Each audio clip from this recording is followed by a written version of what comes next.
Hey guys, it's Stacy, and today I have a video for you on the hate you give, but I wanted to film this. This is probably going to be me talking really quickly because I have exactly like 20 minutes before I have to leave for work. I normally don't have time in the morning to film after I get ready because normally it takes me forever to get ready in the morning, but for some reason today it didn't. But today I want to tell you why you should read this amazing book by Angie Thomas. This is The Hate You Give.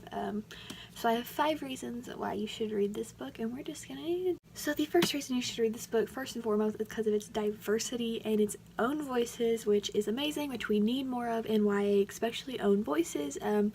But Angie Thomas herself is a woman of color, and she's absolutely amazing. One, if you don't follow her on Twitter, you should, because you're missing out, because she's hysterical. And 2, this book is about a black girl named Star who and her whole family have to live through this police brutality thing, and Star witnesses her best friend from childhood get shot by a police officer in the back because he was unarmed and it was unnecessary. And so it's kind of about like her going through that and like what it means to be black and be shot by a police officer. And it was just really empowering, moving, and it's just, there's so much diversity through like all of the characters, even the side characters, her friends, her like everything. It's just amazing. The second reason why you should read this book is the family relationships.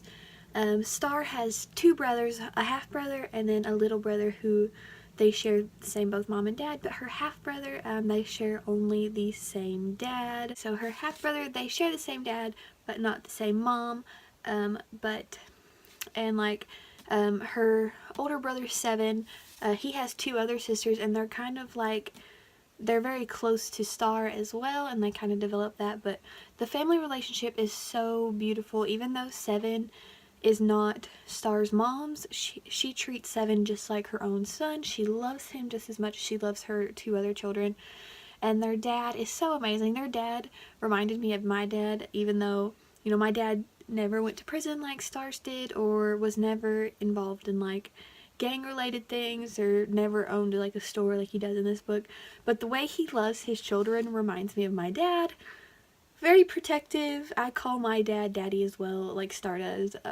Very protective, but very funny and loving, and like always there for his children. And I thought that was beautiful and amazing. And like Star's relationship with her siblings are very cute. She has a little brother who, you know, he's the annoying little brother, but she loves him so much and he loves her just as much. And then there's 7. He is the typical big brother role, and it is just freaking adorable. Number 3 is the friendship developments, and there are developments of friendship that she already has that kind of grow more, like the bond grows stronger, and then there's some where she has to cut people out of her lives and then she makes new friends. What I really respected, Star has a friend in this book who kind of says some things that don't sit well with Star, and they are like racial slurs, and Star finally confronts her about it and is like, look, this hurt my feelings.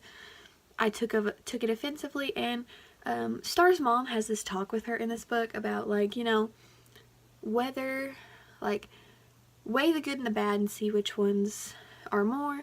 And so Star has to think, do I want these people in my life who make me feel bad about my skin color? And I thought that was really amazing, like, you know, because sometimes you do have to cut people out of your lives, and I thought that was really well represented, because teenagers, a lot of times, we stay with friends who make us feel bad about ourselves, and you should not do that. And so I thought that was really nice in here. And then the growth of new friendships of people Star meets in this book, and then a friendship that grows stronger, and it's just, I love the friendships in here. They were so supportive of each other, and I freaking loved it. The 4th thing I think that I love about this book is Star's boyfriend and her. They're so cute and swoon-worthy. They have like little inside jokes, and you know, even though he's not black, so he like tries to, you know, understand what Star's going through, but also he makes his mistakes because he doesn't know.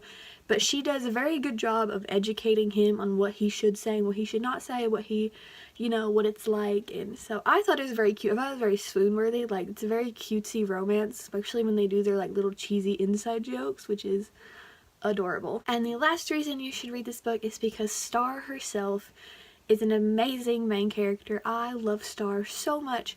She was so flawed and real, and you know, she's a teenage girl, but she had to see this brutal death of her best friend, and she has to deal with the side effects of it also, but like, do I speak, do I not speak, you know, what do I say, was I even his real friend, even though, like, am I a fraud because we hadn't talked in a while, or like, she was just so real, and she had so many emotions, and I thought that was so amazing, because a lot of times you see teenage girls in YA, and they're just like so strong, and like nothing affects them emotionally, but things affected Star emotionally. She got mad, she got angry, she cried, she laughed, she sobbed uncontrollably, and I love that, because like, that's what teenagers do.